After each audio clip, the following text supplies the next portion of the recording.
very good evening to you. It's Friday night, it's the back of 7, and you are tuned to the football pitch live on YouTube with myself, Cammy McDonald, regular co-host Dennis Newell, and we're also joined by two of my favourite people tonight, Scott Hartley, Carlisle United fan, Washington Commanders fan, as well as Andy Burrows. Sorry, Andy, I'll whisper it. Spurs fan and Washington Commanders fan. As I say, two of my favourite people in the world. They are, obviously I like my American football. They are the former International Fan of the Year for Washington Commanders for 2024. And the forthcoming one for 2025 is Andy Burrows. And there we go. Burrows. That's the baton being handed. I love that. You got to send me that.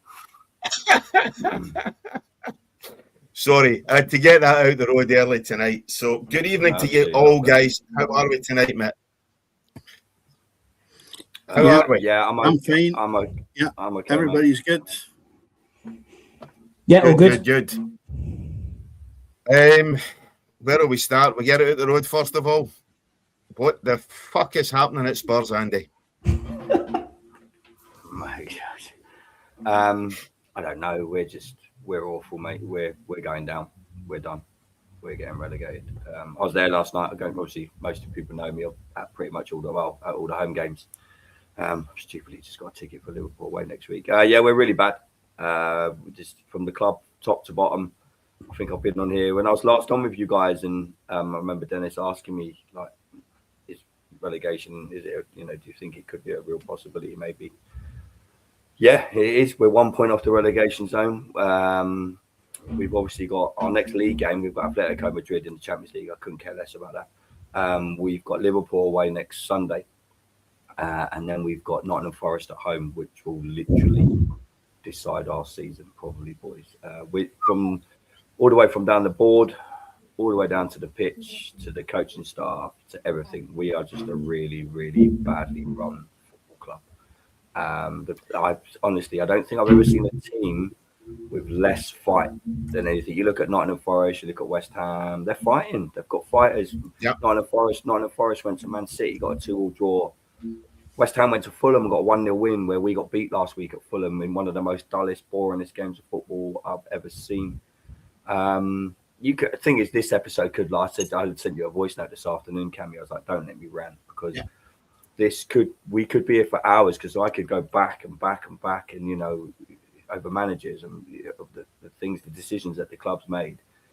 But in my honest opinion, it will affect us financially. Do I really believe that the Lewis family will care if we get relegated? They'll probably be like, we'll just book Beyonce another couple of nights.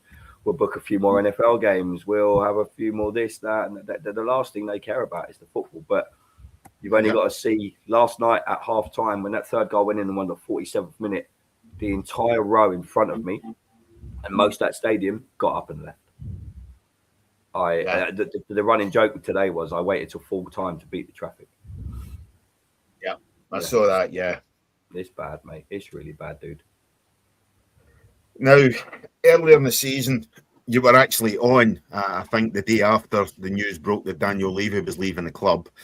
Obviously, that filled you with a lot of optimism, Andy. That and the change of manager at the time, obviously bringing in Thomas Frank at the start of the season.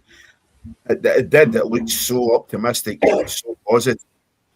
But things just appear to have really, since the turn of the year, but certainly maybe a wee bit prior to that, just gone so belly up and so badly wrong. Is there any one thing you can put? You say there's a lack of fight, and that was blatantly obvious last night. But does that come from management? I mean, Igor Tudor's already on the hot seat. He's only in for 3 games, and he's already in a hot seat and getting tipped for a sack. I would have sacked him last night. Yeah. I mean, when's the last club sack an interim manager? Don't know. We'd probably be one of the first. He's not good enough. He's not Premier League. We looked around when we went down to 10 men last night. He thought, I know what I'll do. I'll take off an actual left back and I'll put Tell. I say it's Tell at left wing back.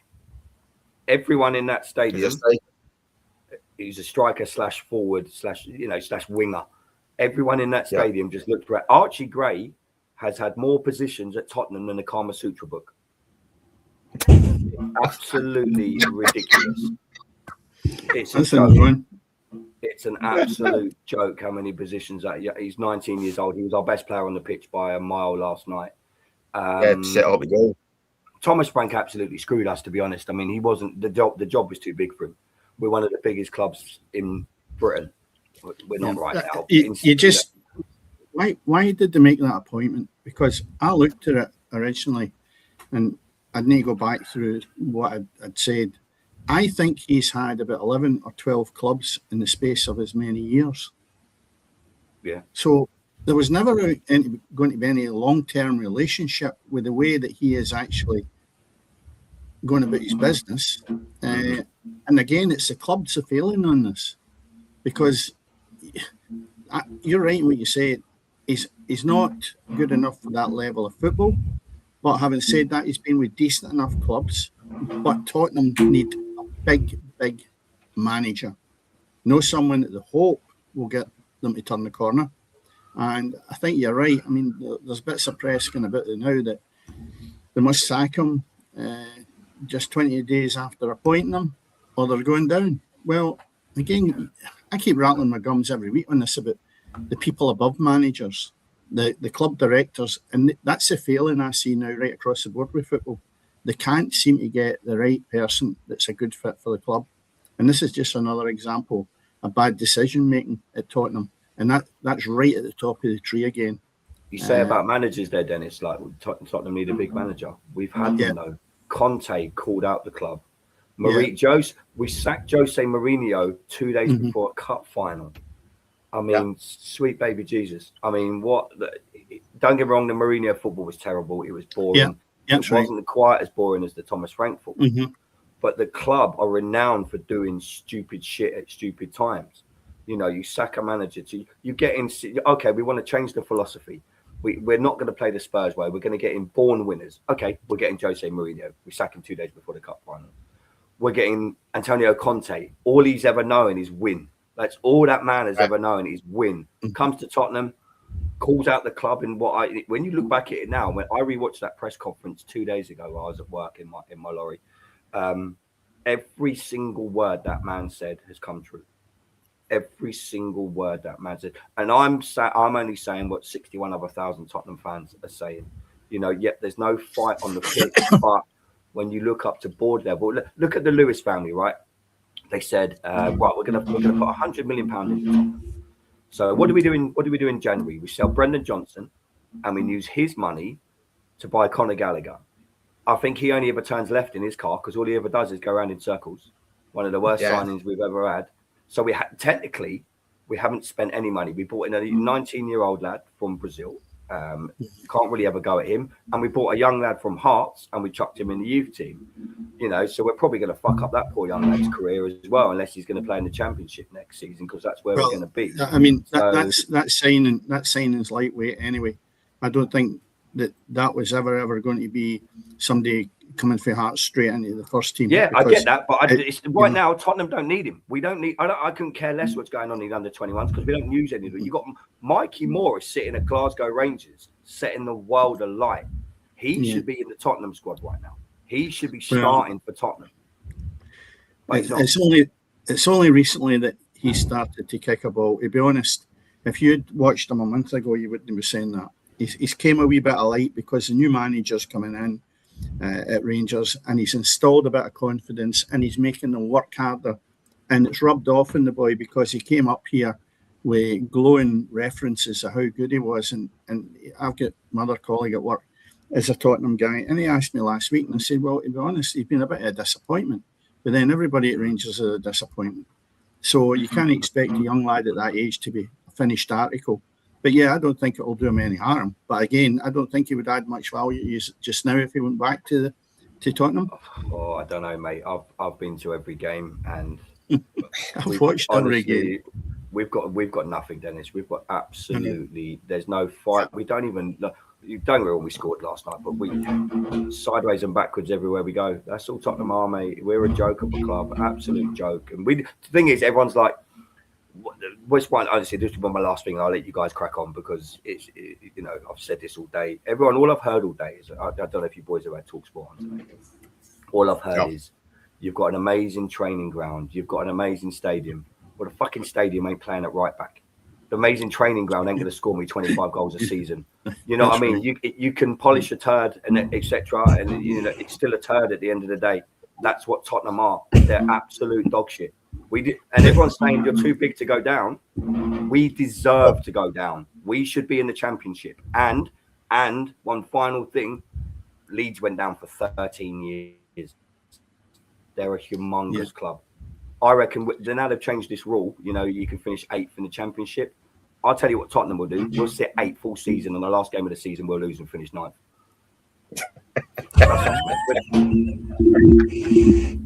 Quick crap. We deserve to go down. Scott, our Washington chat's been littered pretty much the last couple of days, certainly today, with Andy kind of reveling in his misery in terms of obviously how poor Spurs are. We're all hoping to be at the next, probably in October, November time. It's a cracking ground, but Burrows is right. That's not what's playing left back. That's not what's playing at full back. And it doesn't matter how much money Spurs bring in from non-football activities if the club is a shit show on the park. Totally agree with you. I mean, it's gone right away from the Ozzy Ardiles way. You know what I mean? The way that Tottenham used to play. The Tottenham I've always known and seen growing up has always been a Spurs side that, entertain and fight. They're generally in and around the top 5, 6, 7 sides in the Premier League pretty much every single year without fail.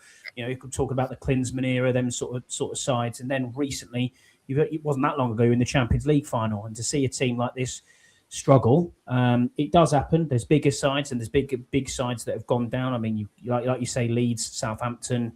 You could argue Ipswich, other sides like that are now reveling and sitting in the Championship.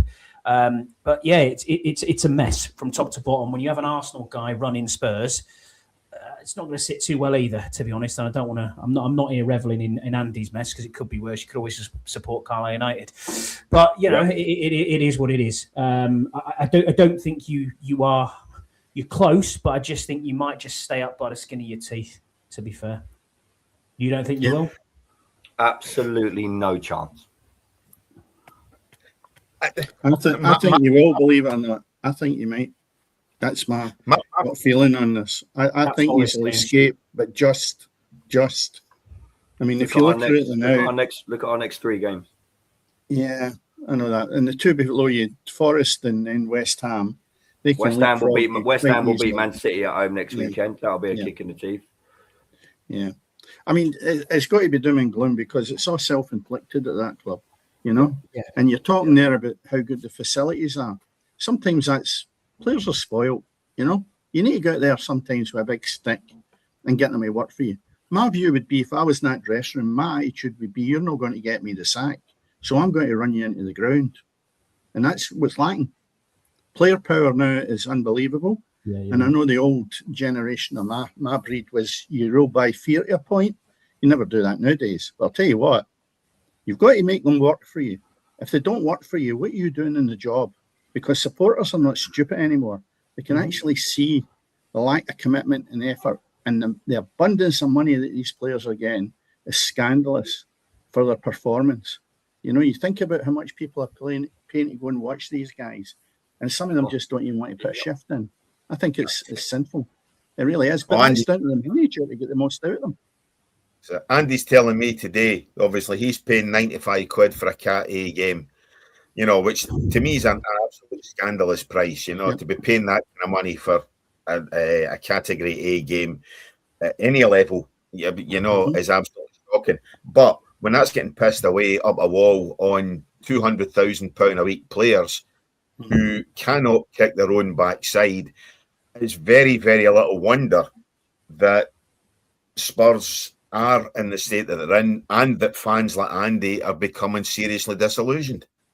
I think when you support any team, Cammy, it doesn't matter who you support. The fans just want to see commitment and fight for the shirt that they're in. Yep. You know, it doesn't matter what it is. If you see that and effort outbeats you, you take it on the chin. You can say, fair enough, we got beat by the better side. Yeah, you're disappointed with it, obviously, being a fan. But you can at least go out there and say, well, yeah, we played our best. When the players aren't physically putting the effort in, and you see people like, I think it's Johnson yesterday coming off the pitch and just, you know, kicking off on the side of the pitch, it's not a good sign, and it's not a good sight at all. Porro. So, Pedro yeah, it was Porro. Pedro Johnson Porro, was it? plays for Thank Crystal you. Palace. All right, there you go then. Right. So yeah, Pedro Porro was then. He beat the shit out of the subs bench. It's just it's not right, is it? It's not right. But that Forest game that is pivotal. That one. Shit all bust there. Forest are starting to put a couple of results together. West Ham are starting to put a couple of results together, and each of them have got managers who have been down there the last couple of seasons. You know, you've got the guy obviously who's come in at Forest. Pereira, who's been down there last season with Wales, kept him up. You've obviously got the guy at West Ham, kept Forest up the season before, got them into Europe last season. You know, so it does not augur well at all for what's happening at Tottenham. And to make matters worse, Spurs get relegated in the season that Arsenal win the Premier League. How freaking lousy is that going to be? Sorry, Andy. And I know this was supposed to be therapy, mate, but fuck, we're doing what we can to depress you even further. Yeah, I know. Well, I'll give you a wee uplift. You're better off than you were last year. Do you know why? Because you're in the Champions League still. And if you go ahead and win that, it's a better season than last year. Dennis, You must I'd rather be be the in only the team Epstein. that I'd rather could be in win the the Epstein Champions files. I couldn't care less about it. It'd be the first club I would Couldn't care ever less. know to get relegated and win the Champions League. That would be a topic. No. Honestly, no. I can't see that. Too many good clubs out Nah, Yeah. we're not going to win the Champions League. We're going to get beaten worse than Eureka Johnson. Honestly, we're out of that already. Yeah, well, right. Anyway, moving away from Spurs. It is FA Cup and Scottish Cup weekend.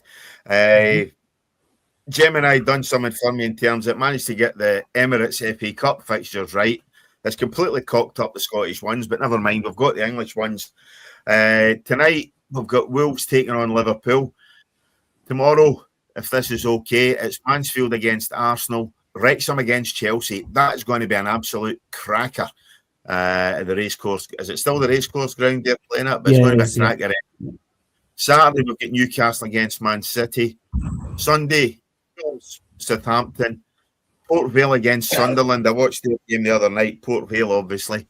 Andy, at least you get a game to shout for over the weekend. You've got Leeds United against Norwich City. I know, obviously, you've got an affinity with Leeds as well. And then Monday, West Ham, you never know, they might get distracted by the Cup, and they've got the London Derby taking on Brentford. So there's some absolute cracking ties.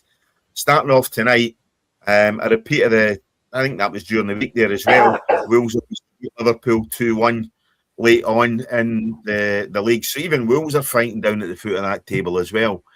Any ties there, guys, catch your eyes at all? Wrexham Chelsea's the one that obviously everyone wants to see. You never know. Wrexham are in the playoffs in the Championship. They've kind of steadied themselves there, and they look like they are destined for a playoff berth in the Championship. And obviously, Chelsea. You don't know what Chelsea side's going to turn up week to week. That's the problem with that one. Yep. Newcastle couldn't have got a worse draw if they tried. They're still everyone's still in the cup, so they're still there. But they'll probably lose that to City without a doubt. They got out of jail against Man United the other night, but City will dominate that. Other than that, I don't see many upsets out of there from the lower league teams. The three that are still left in there. Yeah, I mean, what a tie Mansfield have got. You know, when you consider the third round and fourth round escapades, what a tie they've got. You know, they beat Palace, they knock out the holders. Then obviously they've now got Arsenal. So I mean, there's going to be a few quid in the coffers there for Nigel Clough, that's for sure. 100%, yeah. It's a small ground field, Mill. I know they've done a couple of the stands up now since I was last there, but it's quite an intimidating pitch as well. So the play is quite close to the pitch, so it'll be an interesting atmosphere. And it's what Arsenal's team turn up. You know, is it a bunch of prima donnas that turn up and decide I don't fancy this? So you never know. And that's the magic of the FA Cup. That's why we love it as football fans. It was Macclesfield that knocked out Crystal Palace. Macclesfield, sorry, Andy. Sorry. They went out. Yeah. They went out to Brentford. Yeah. Well, I'll tell you what. There's an interesting tie that people over the border, we used to guys, will be sitting up and noticing. Leeds United playing Norwich City. Mm-hmm. One of the biggest failures in Scottish management was Philip Clement. He's now the manager at Norwich City. And I'll tell you what, he's done okay. He's done all right. But I'll tell you what, he's hopeless up here. So just sometimes the managers are just not a good fit for specific clubs. And there's an example of leaving total shambles and going to Norwich. And he said, as I say, a couple of decent results. They're not up there challenging the league, but they're not exactly looking as if they're going to fall off the edge of a cliff. So, yeah, it just shows you. That goldfish bowl goes round and round, so we'll see what happens against Leeds United. I'll watch that one with interest. Yeah, he definitely has turned things round a bit for the Canaries. You know, they've started winning some games, you know, turned it around. I think they've pulled away from that relegation danger that they were in.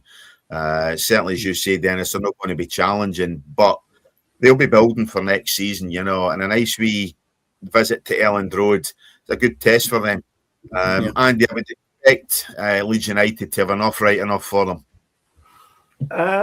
Yeah, it depends how much Leeds are looking at the Premier League. I think they'll be okay in the league.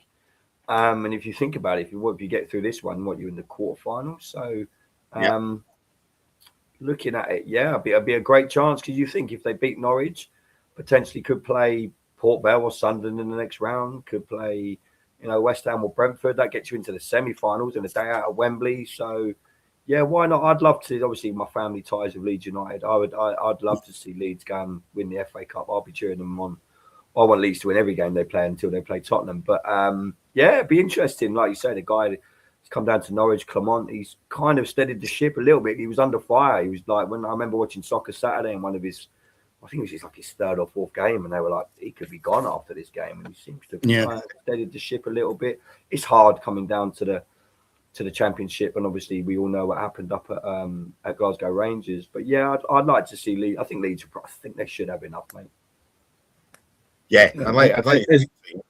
Is Leeds potentially a relegation team? No, not now, because Tottenham are there. Yeah, but again, there's still a few games to go. No chance. They're only 2 points ahead of you, and that's. Dennis, I cannot stress to you how bad Tottenham are. Yeah, honestly, mate, I reckon if we played Coventry right now, they'd beat us. Middlesbrough would beat us. Celtic would beat us. Rangers would beat us. Hearts would smash us. Every team we play right now would beat us. So I think Leeds are fine, mate, purely because of us. We're that bad. Honestly, I can't. And everyone I spoke to last night at the game were like, because like I said to you earlier, honestly, Dennis, we're that bad, mate. We deserve to be relegated. We're shit. Leeds have got no problems getting into this relegation battle, and they've got to play us. They'll beat us at White Hart Lane. They'll beat us. We're terrible. Yeah. Well, I know Steve Hitchin, who's been on here before, and my work colleague. He's almost the same as you. It's like, and that's the terrible same to say, it? So bad, isn't it? You're so bad to talk like this. And it's disappointing, because there's no reason for a club that size to be where they are. It's quite sad. I mean, last year, and again, another colleague at work, they had a bit of banter because Man United is one of them and Tottenham was the other. And of course, they were almost neck and neck. And the year before, they were actually battling with each other to see who was going to win the league. So you only have to go back 3 seasons that they're actually sitting before the season, the ball kicked, and they're thinking, right, what one is going to win the league?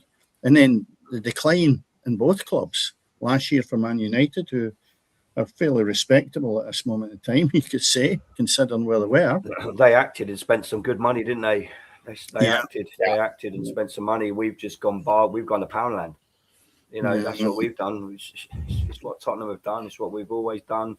You listened to Michael Bridge on Sky Sports News yesterday about the wages that are paid at Tottenham. Michael Dawson tells you about the wages. All right, yeah, but it's not stiff that Conor Gallagher's on 200 grand a week. That's the bare minimum of what's, you ain't getting the highest paid player at Man United. You can pretty much double that. We don't pay wages. You're not going to attract. Everyone's like, well, you can spend 100 million. Yeah, but we're going to get £100 million. Say we spend 75 million on a player. We're going to offer him the wages of someone that's probably playing mid-table championship, the bottom of the league, Premier League. We don't offer these players. There's no incentive. Tottenham don't want to take that risk. They're scared to take the risk with the football team. They'll book Beyonce. They'll book the Washington Commanders. They'll book the bloody God knows what else at the stadium. But they're scared to take that risk. Andy, is money, throwing money at this, the right answer? Surely it's got to be a good scouting system, if we use the old word for it, or words. It is, but then go and look at where it's all wrong. Go and look at Ange Postecoglou's interview. Go and look at Ange Postecoglou's interview. He wanted, look at the players he wanted. We didn't get any of them.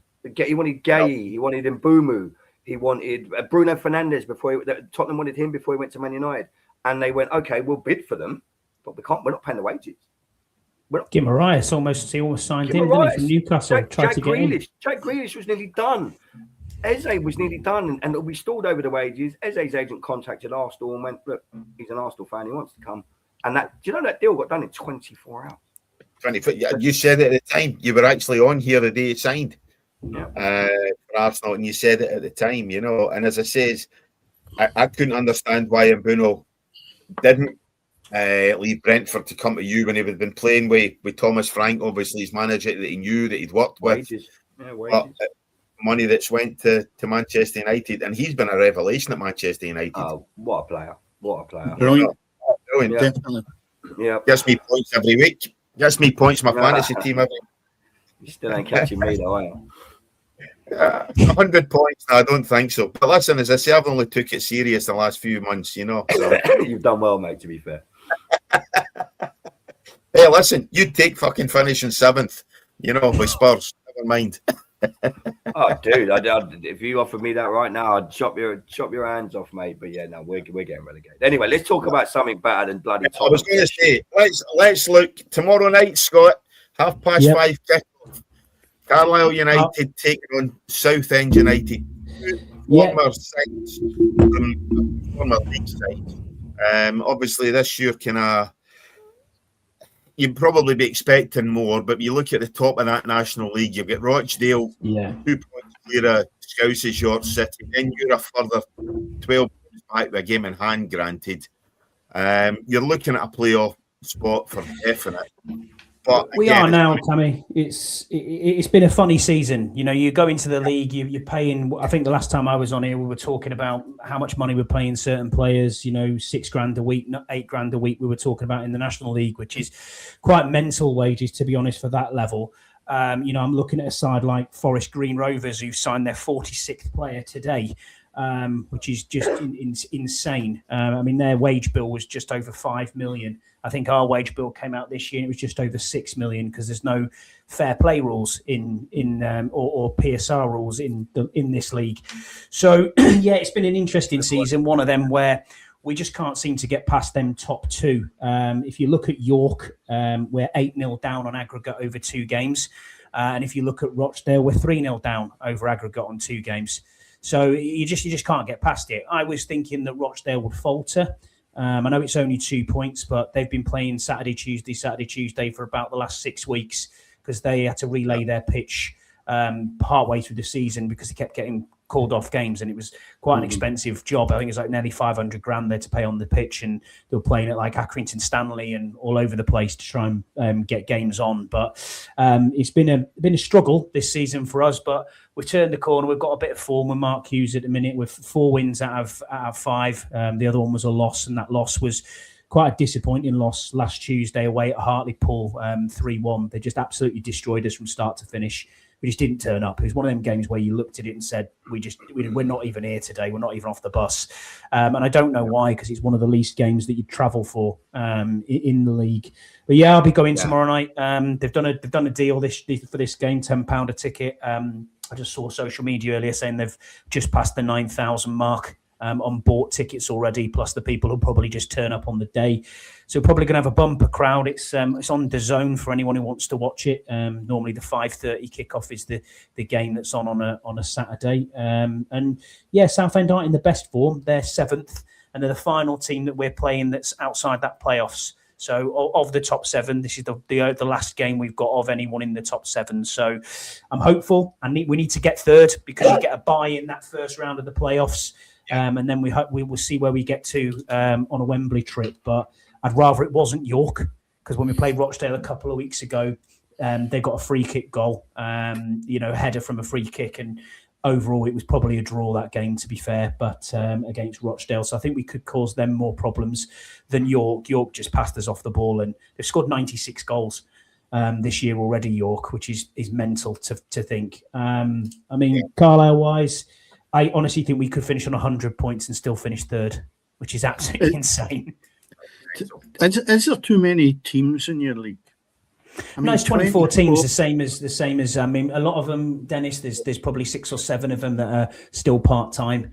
The rest of them are full-time professional outfits. I mean, a lot of them are league clubs, or former league clubs. You only have to look at that table, and you'd see a lot of teams from there that are and have been league clubs. I mean, it's not that long ago Scunthorpe were in the Championship, and now they're sitting 6th in our league. So, there's a lot of teams in there. I certainly wouldn't like to be in that league as a young man with under 30 grand in averages of salaries.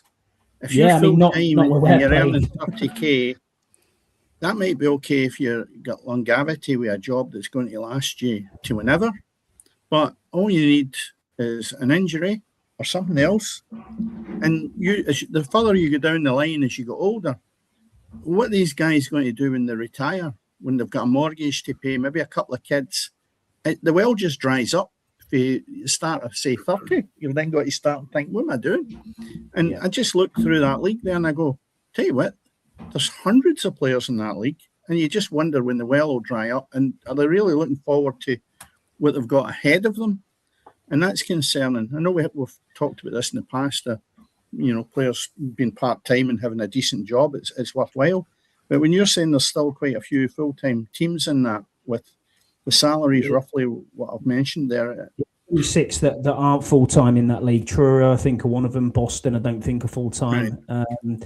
The rest of them are pretty much full-time teams. And I mean, when you look at the numbers, as I said before, we've spent over 6 million this year alone in wages. Yeah, it's madness. Where we are literally paying $9,000 a week to one player, and another one's on 7. So I mean, if you're on that on a 3-year deal, it's no wonder you can't get out the door, because we've tried to kind of follow, try and push these high earners out the door if we can, pay some of the contracts up, etc. But no one's willing to take them. So you're stuck when they're signing 3-year deals. I mean, listen, if it was me, like you say, longevity, if you're earning $300,000 a year. Yeah, I'm going to take that all day and sit on the bench. But that's you seeing the top end again. I'm really thinking the bottom end with the guys that are earning the £30,000 a year, and there'll be a lot in that bracket in that league. And as I say, it's concerning as they get older.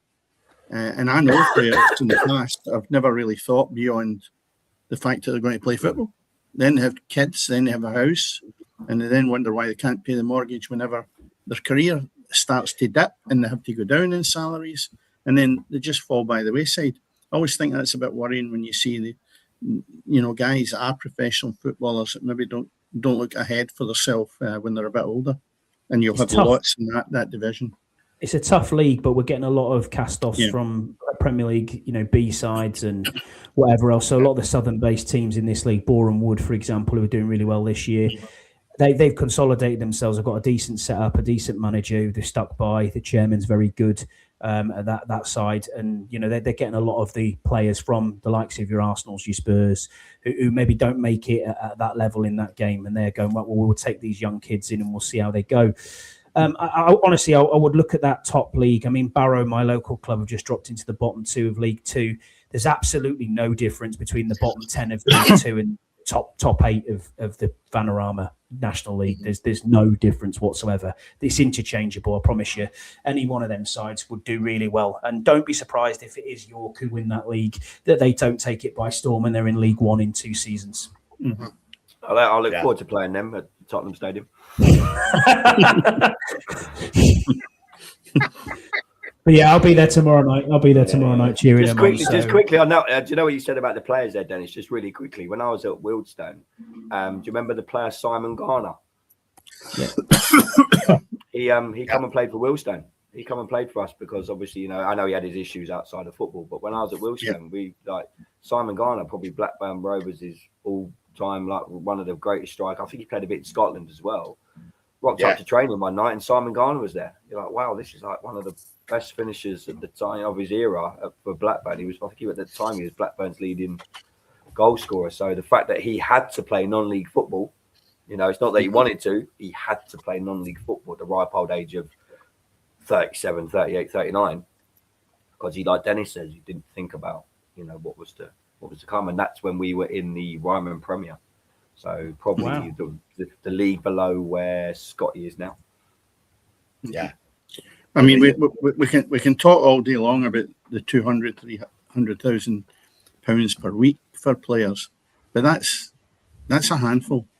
But if you start to filter down through the leagues, as we've just looked at Carlisle's league, and you say to yourself, people should really be more tuned in that are realistic. You're not going to hit the top flights. You're not going to make it unless you're in that English Premier League to be in a position that you're going to have a long life that's paid for by football.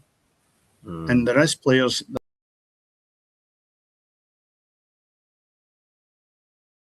I know and have came across that actually side as well, because they need guidance, I think. And I don't know, I think every club should have this. I know there used to be youngsters were taught how to go about getting a job and other things outside it.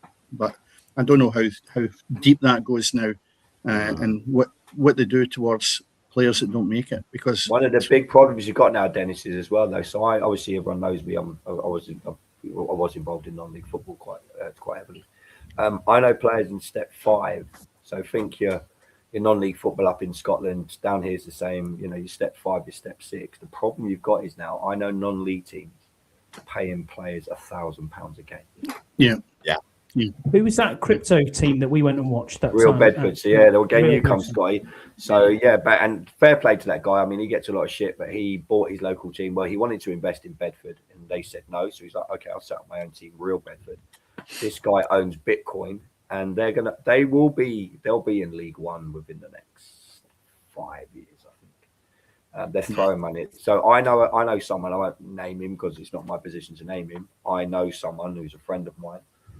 He will pick up on a Saturday playing step 5 football. He'll get £1,200, and he'll be on about £60, £70, £80 goal bonus as well. And so is that like level 10? Is that level 10? That's not much use, Andy. That's not much use when it's a goalkeeper. The boy you're talking about, a goalkeeper. You get £60 I know, yeah. It's Pedro, his buddy, it's fucking the geezer at Tottenham. But it's crazy. By the way, I know some players that would buy into that. They're that dense. The thing is, they do, Dennis. So what he'll do, like I know 3 lads. They haven't got what do you do for a job, mate? I play step 5 football. They earn enough to play in step 5 football, and it's all good now because it transfers into your bank every Sunday morning. You're getting your goal bonus.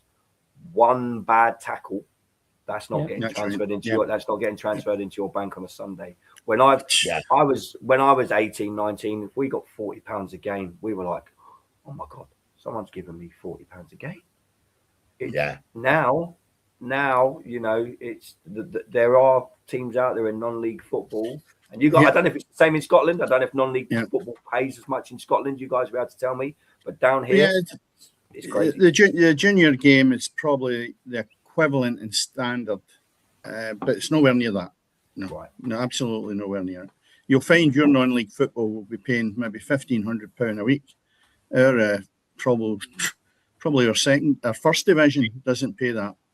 So there's a massive gulf. You can never make comparisons with that. Absolutely no way in this world can you do that. We're well gone. Well gone. But you know something? We go back to the money side of it again. I wonder if you had to start saying to players, you only get paid if you win matches. Imagine Tottenham players were going out tomorrow or their next game, and you said to them, you're only going to get your expenses to get to the park and back. How would you see a difference? I'll tell you what, a massive difference. If everybody was in the same boat, they would kill you to actually get your mortgage paid. And the difference in the standard would be unbelievable. And there's where the crux of the matter is, with teams and players not performing. Far too much money.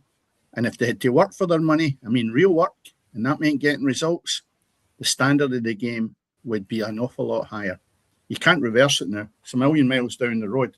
But I'll tell you what, that's would change the whole thing upside down. I mean, the world's riddled with the amount of cash that goes into it. But seriously, you'd see a different person going out in the park on a Saturday afternoon. And if you ask players, they would deny it. But it's the truth of the matter. And that's right back to the beginning when I said, when we were talking about it, the commitment is terrible. And you're talking about Tottenham, and not enough commitment. Take the money off and see what they do. If you're picking up £1 million a month, why are you going to? Where's the incentive to try? You know, you're picking up that £1 million a month for nothing. You know, so where is the incentive to try? And if I turn around and pull you up for no working, Cammy, you then throw the dummy out the pram. You go to your agent and say, "I don't want to be here. Go and get me another move." What does that bring? More money, and that's what you're left with nowadays. And that's a sad reflection on football. And you see these players, they've got an arrogance. They look down their nose at a lot of them to supporters. You can see that arrogance with them. And it's sad because it's money that's given to players that probably don't deserve for the performances they're putting in. And what really sickens me is that they've all been given a God-given talent. Otherwise, you wouldn't be able to play at that level. And to me, they abuse it. They abuse it by cheating, really greed with money, and not putting a shift in. And that's, again, I go back to it. The effort and commitment is really what galls me when they don't do it. And that's greed. But 100%. We can all agree with that. A lot of that is a symptom now of modern day football. You look back, I don't know if any of you have listened or read. I listened to Razor Ruddock's book, obviously ex-Spurs man, Andy. And he talks about, obviously, the affinity almost he had with fans and things like that. And I don't think even 25 years after he stopped playing, 20 years after he stopped playing, that's there now between players and fans. I just don't feel that players appreciate support of supporters. You know, I think it is a case of they don't need a fan now to pay their wages. You know, it's only TV money they need to pay their money, or sponsorship or corporate or whatever else. The fans are so low down the totem pole of clubs, of players, you know, that they're a non-entity now, guys. You know, really they are. They are not needed, not appreciated, and contribute very. It's respect. They have no respect for the people that you would in olden days say paid your wages. Yeah. They don't care. I'm not saying they're all at that. So that's the thing I would like to say. I'm not saying they're all at that, but you can see them week in and week out. Every team's got them. And every time I look at them, I go, I'm really disappointed as a human being not to actually like this guy, and I don't know him. And that's human nature because of the way they project themselves. Yeah. You know? So, I mean, the Hibs supporters hate me. They don't know me. That's it. Listen to us four grouchy old bastards on the fucking one. I'm sitting here. Jesus Christ, get off my fucking lawn. Hey, it came in to have a field day with us. Anyway, Scottish Cup this weekend as well. I think we're into the quarterfinals. Excuse the presentation of this, it's not the greatest. It's not as good as what we've done so far, but hey, it is what it is. So that's supposed to be the fixtures. Forget the bottom line. Look at the top line. Falkirk Dundee United's just kicked off. Tomorrow we've got Dunfermline against Aberdeen. I fancy the Pars in that one. Sunday, repeat of last weekend's televised game, Rangers against Celtic. And on Sunday afternoon also, you've got St Mirren against Partick Thistle.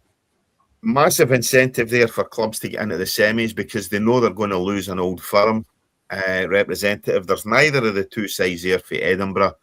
So what an incentive for the likes of St Mirren, Dunfermline, Falkirk to really do something this weekend. You know, I thought Motherwell let themselves down in the last time. Motherwell have played some really good football up here, guys. You know, that they've been one of the shining lights in the Scottish season. Yeah, well, they're going for fourth, yeah. Yeah, they're sitting fourth. I think they're 4 points behind Rangers. Yeah. 5 behind Rangers now. They were 4 behind Celtic. Sorry, 5 behind Rangers at the top of that table. They've still got the 3 sides above them to play at least once. They're going to have to play them, obviously, after the split. I think they've got Hearts to play twice. They're going to have a big say, but I think they let themselves down in the last tie because they played a weakened side against Aberdeen. You know, it was a big, big chance for one of these sides to lift the Scottish Cup because I say you're going to lose the Rangers or Celtic this weekend. There's no really big sides left beyond that. You know, obviously Aberdeen, the holders. Andy, I know you cast an eye up here. Scott, yourself, in terms of a Queen of the South as well, you know. So, short of the Rangers-Celtic game, which is the obvious one, any of these ties that you guys would want to be watching this weekend? Yeah, I want to watch St Mirren Partick. I think St Mirren are cup holders already, have the League Cup, aren't they? So it's, yeah. What I mean, looking at this, that could they do the double this year? Who knows? I think St Mirren will have a right tough game against Partick Thistle. I really do. Partick Thistle's still up there, up at the top of the championship, and Mark Wilson has done a brilliant job there. And you know, you look at that; he's brought experience in as well. And I think St Mirren are very, very shaky. I don't think there's any consistency with them now. Whereas Partick Thistle can get into that game, no worrying too much whether they lose it, because their eye will still be on and getting promotion into the Premier League, and it'll still be in the cup. Let's go out and give it our best shot. But the bottom line is, it's not the be all and end all for them. Whereas St Mirren is, because of the situation they're in with the league. They really need to be making sure that they don't just get league points, they actually progress in this cup. So I think that'll be a right tough tie for St Mirren on Sunday. And just looking at the form there, Dennis, you're right. I mean, what have they lost? They're 4 out of the last 5 in a draw. Yeah, really. Not looking good for St Mirren there, is it? Yeah. They done okay. They ended up in the cup, right? Up to then, I sat here and tipped them at the manager at one point to be looking at potentially getting the Rangers job. It was going that well. But almost like Aberdeen did last year, halfway through the season, banana skin, and they've went right down the slippy slope. They've lost a few players. They've had some injuries. But to me, no, I just think they're struggling big time now, St Mirren. And I do think that dogfight they're in now, you know, it's a difficult one to call down the bottom of the league. They're 3 points ahead of Kilmarnock. Livingston are gone in my eyes. So it's between St Mirren and Kilmarnock who's going to be down the bottom looking at a playoff. And the playoff they could end up with, the playoff could be the two teams that are playing this Sunday. What do you think of that Dunfermline game? I mean, the only thing I remember about East End Park is watching a friendly when Carlisle played there, and the best steak bradies I've ever had in my life. But apart from that, I don't know. What do you think of that one against Aberdeen? Do you think that'll be a good game? I think that'll be a cracking game. And obviously, Dunfermline managed by Neil Lennon. You know, so I think that could be an absolutely cracking game. I tipped Dunfermline to beat Hibs in the last round. They left it late, but they did get the win. And I've just got a fancy that Dunfermline will knock out the holders. They're a bit inconsistent in the championship, but I've just got a fancy that they're pretty much assured of a playoff place, I think, in the championship, or certainly pushing towards that. And I've just got a fancy that Aberdeen take their eye off the ball. they've been up and down all season, and I just got a fancy that East End Park could see another. I won't say cup shot because I don't think it'd be a massive surprise if they win that game, but I just think that we could see a lower league side progress through, and potentially we're looking at 2 championship sides in our semi-finals up here, which, yeah, two championship sides, an Old Firm side, and Falkirk. There's your cup semi-finals. The thing is that I'll tell you what, you'll get a massive crowd there. Yeah. Dunfermline are getting better supported because they are a big club. They've got a big stadium, and I always can go back to Dunfermline being in the top flight. And I'll tell you what, they were a big team, and recent years not so, what would you say, attractive to be watching. But they're a good shout for Aberdeen. Will bring good support in, and you'll find that so will Dunfermline, and that'll be a good tie. And you're right, Cammy. I got a feeling as well that maybe Dunfermline could sneak it. Because Aberdeen are just so inconsistent. They didn't look great the other night there. And to be honest, when you're playing Lasagna up front, why he's playing in Premier League, I don't know. It beggars belief that he comes back after leaving St Mirren and ends up in the Aberdeen team. And I'm thinking to myself, no, he's not good enough. I mean, I think I said that when he was at St Mirren as well. But to come back there, and I thought, and I actually thought to myself, without ranting on too much, who in the right mind would go and pay money to watch Scales and Lasagna having a battle? Seriously. I looked at that and I went, dearie me. There's people pay good money to watch these two battling with each other. Yeah. Dire it was. Dire. Celtic, Scales and Lasagna. So, Lasagna, he needs to score more goals if he's going to help Aberdeen out the hole they're in. And I don't know if he can do it. I hope he does. Because I know it can give him stick. But at the same time, I hope we can get some goals for Aberdeen, because you don't want Aberdeen to be any worse off than what they are. Are you telling us he's past it, Dennis? Sorry? Are you telling us that Lasagna's past it? Forget it. It was shite. Never mind. I had to think twice there, and I was going to say aye. Yeah. Where was he at in the MLS? Is he on loan from the MLS? I don't know. Houston, I followed where he went. St Mirren to wherever and came back again. But it shows you he wasn't away long. And obviously he's no hacked it wherever he was. Poor. Very poor. And Aberdeen can't afford to have poor players at this moment in time. No, they definitely cannot. They definitely cannot. Anyway, guys, are you going to be catching any of the Scottish games? And obviously, Andy, you've not got a game to watch this weekend. Rangers Celtic. Rangers, obviously, I know you got a wee bit of a fondness for them as well, So the main thing for me is, how good is it to see Scott? I remember being on with you guys about a year ago or so when it started. You have to send me that, by the way. Yeah. I love it. By the way, I've got to give credit. I plagiarised it slightly. Fiona Haley for the work. She did most of that. So credit to her for doing all that. After texting you yesterday, Scott, and I realised that I'd got all my numbers rang and I had Burrows is 26 and whatever else, and then realised you were in a jersey for 24. I changed it slightly. But no, as I say, credit to Fiona for the work for getting all that done for me. Scotty looks like Jimmy Cranky. Cheers. But how good is it to see Scottish football the way it is this season? You've got it's unbelievable. It's one of the first things. I'm being a Tottenham fan, we don't play that much on Saturday, so a lot of the time I'm watching Soccer Saturday, and it's one of the first things I look for. I'm like, well, how are Hearts doing? How are Rangers doing? How's that race going? I think it's absolutely incredible what Hearts have done this season. I hope they win it. I think it'll be great for Scottish football. Yeah. I think it'll give Scottish football that little boost that it needs, and it will prove that it's not just a quote unquote big two. And what it will also do, it'll give other teams help out, because who's fourth?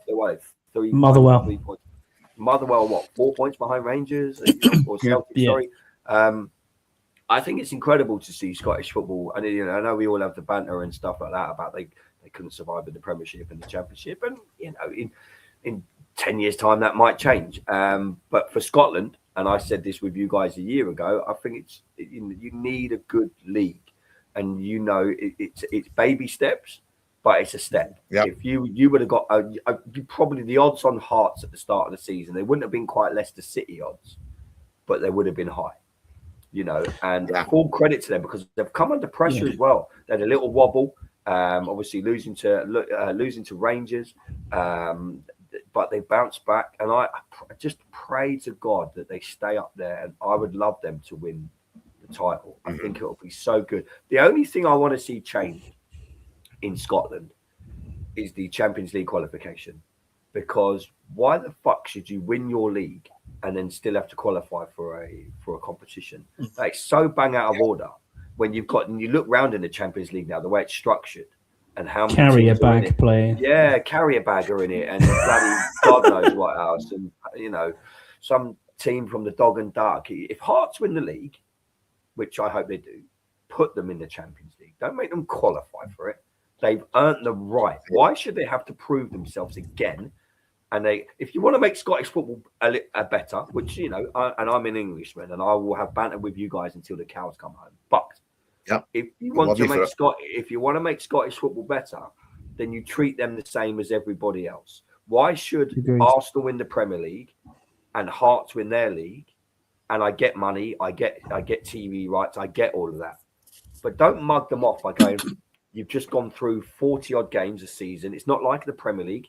You play each other more than twice. So you've had to play Rangers more than twice. You've had to play Celtic more than twice. You've had to play the League Cup games. As another reward, if you want to improve Scottish football, put them straight into the Champions League.